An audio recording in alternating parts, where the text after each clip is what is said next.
Hello sa inyo mga kasari, magandang hapon. So kakatapos ko lang dun sa isa kong vlog ay magbablog ulit ako, kaya ganito pa rin ang suot ko, ito pa rin mga kasari. So for today's video, ang isi-share ko po sa inyo, anong oras na ba? Alas 3 na po mga kasari ng hapon, at ang isi-share ko po sa inyo is yung mga modus na ginagawa ng mga customer, yung mga ilang customer lang naman sa ating tindahan na pinaka iinisan ko na ginagawa nila dito sa tindahan. Numero 1 na mga kasari is yung kapag bibili si customer, sasabihin nila, isang kaha nga ng ganito, ganyan, isang kaha ng kung ano mang sigarilyo, sasabihin nila. Tapos kapag inabot ko na si sigarilyo, sasabihin nila, palista na lang. Ano pang magagawa mo, 'di ba mga kasari? Wala, dala-dala na nila yung sigarilyo, ano pang magagawa natin kundi ilista na lamang. Tapos, isa pang modus, hindi pa nila sinasabi kung kailan nila babayaran. Doon guys talaga ako pinaka naiinis, alam niyo yun. Yung kapag hawak na nila yung item, dapat ang ginagawa ng mga customer bago sila mangutang is sasabihin muna nila, pwede bang pautang ng isang kahang sigarilyo. Ganon dapat yung tamang pag-utang sa tindera, hindi yung sasabihin nila kung kailan hawak na nila si item. Eh ano bang alam ng tindera, 'di ba? Akala nila babayaran sila kasi sabi nila pabili. 'Di ba? Ganun mga kasari.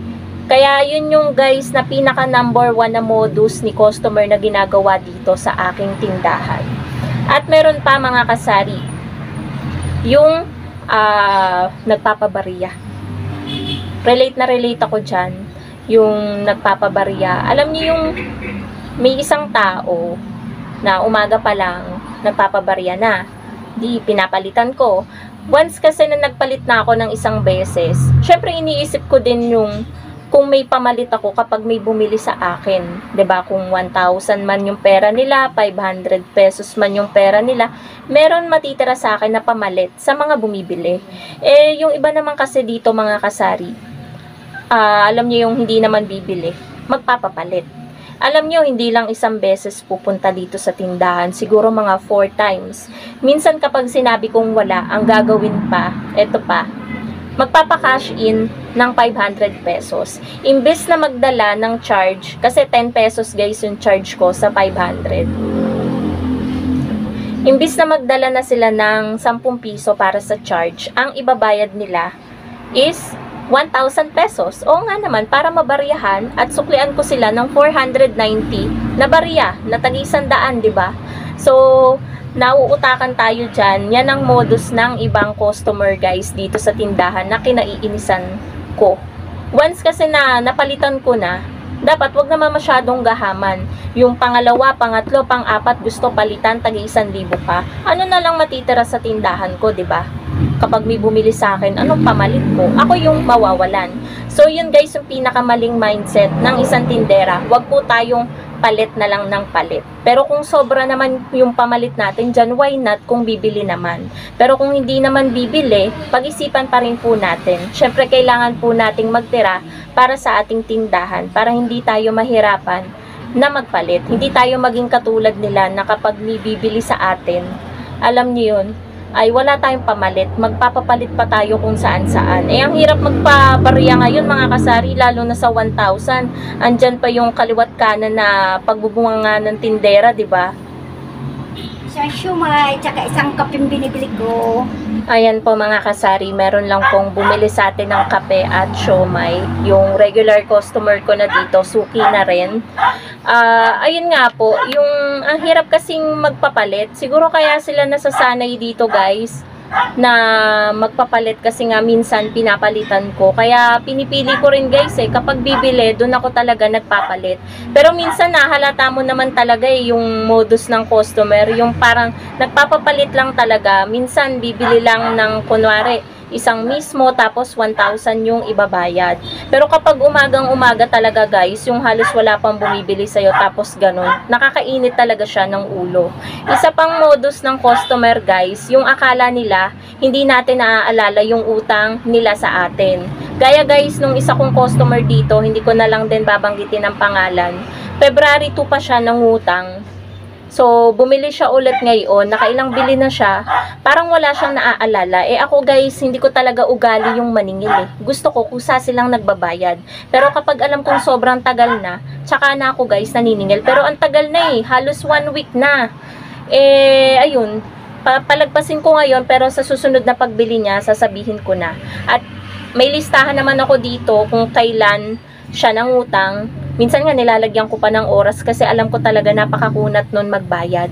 Isa yung modus guys ng customer, yung akala nila ay hindi natin maaalala yung utang nila sa atin. Kaya don't forget mga kasari na kahit pa man piso or kapag biglang may nangutang po sa atin, ilista po agad-agad natin. Agad-agad po. Kasi minsan, ay mamaya ko na nga ililista. Minsan nakakalimutan na natin talagang ilista. Tapos, isa pa guys na modus ng customer is yung, kunwari, kulang yung dala niyang pera. Gusto niya ng biskwit na ganun, eh, 8 pesos lang yung dala niya. Eh, yung presyo ng biskwit natin is 9. So, ipapadala naman natin dahil kapitbahay. Isa din to guys na modus. Sasabihin nila, ay, ibabalik ko na lang po yung piso. Eh, nakailang piso na mga kasari. Modus na modus talaga yan ng customer eh. Nakailang piso na. Nung nakaraan, nagkulang din siya sa akin ng piso. Sabi niya, ibabalik niya. Tapos nitong nakaraan, nagkulang siya ng piso, ibabalik daw niya. Eh kapag naaalala ko, parang hindi naman to bumalik. So nakalista dito guys. Nilista ko na talaga kung ano yung, kung magkano, at kung ano yung item na dun siya nagkulang, inililista ko talaga.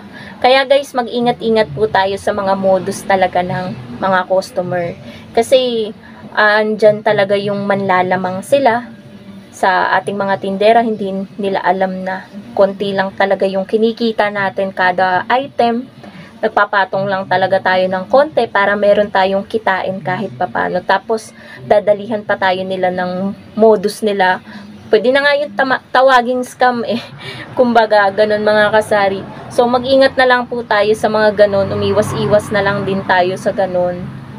Lalo na sa mga nagpapabariya, talaga naman. Alam niyo yun guys, na halatang halata nyo eh, yung mayat maya pumupunta sa inyo, napalitan nyo na nung una, tapos pangalawa, kapag nangailangan ulit sila ng bariya, napapapalit ulit, doon ako naghihindi.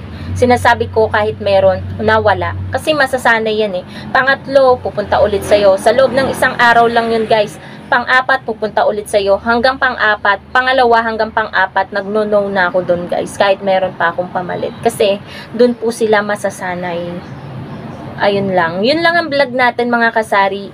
And, yun yung mga modus ni customer na dapat nating iwasan. Lalo na kung tayo guys, may mga tindahan, 'di ba? Iwasan po natin yun. And yun din guys, yung number 1 na kinaiinisan natin sa customer, eh, yung mga gawain nila na ganun.